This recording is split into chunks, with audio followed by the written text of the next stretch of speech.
Jason je slep, a predmete v okolici zaznava s pomočjo sluha.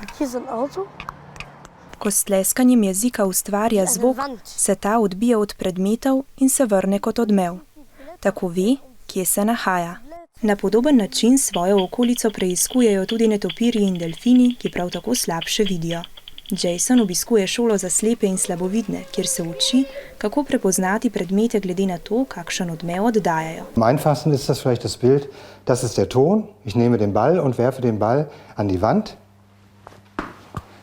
Und was wir hören, was zurückkommt, ist das Echo. Und wenn ich den Ball an die Tafel werfe, hört sich das ganz anders an. S tleskanjem jezika prepoznava okolico tudi, ko se vozi s kolesom. Jason tako z uporabo bele palice in tehnike prepoznavanja odmevov skoraj samostojno stopa v svet.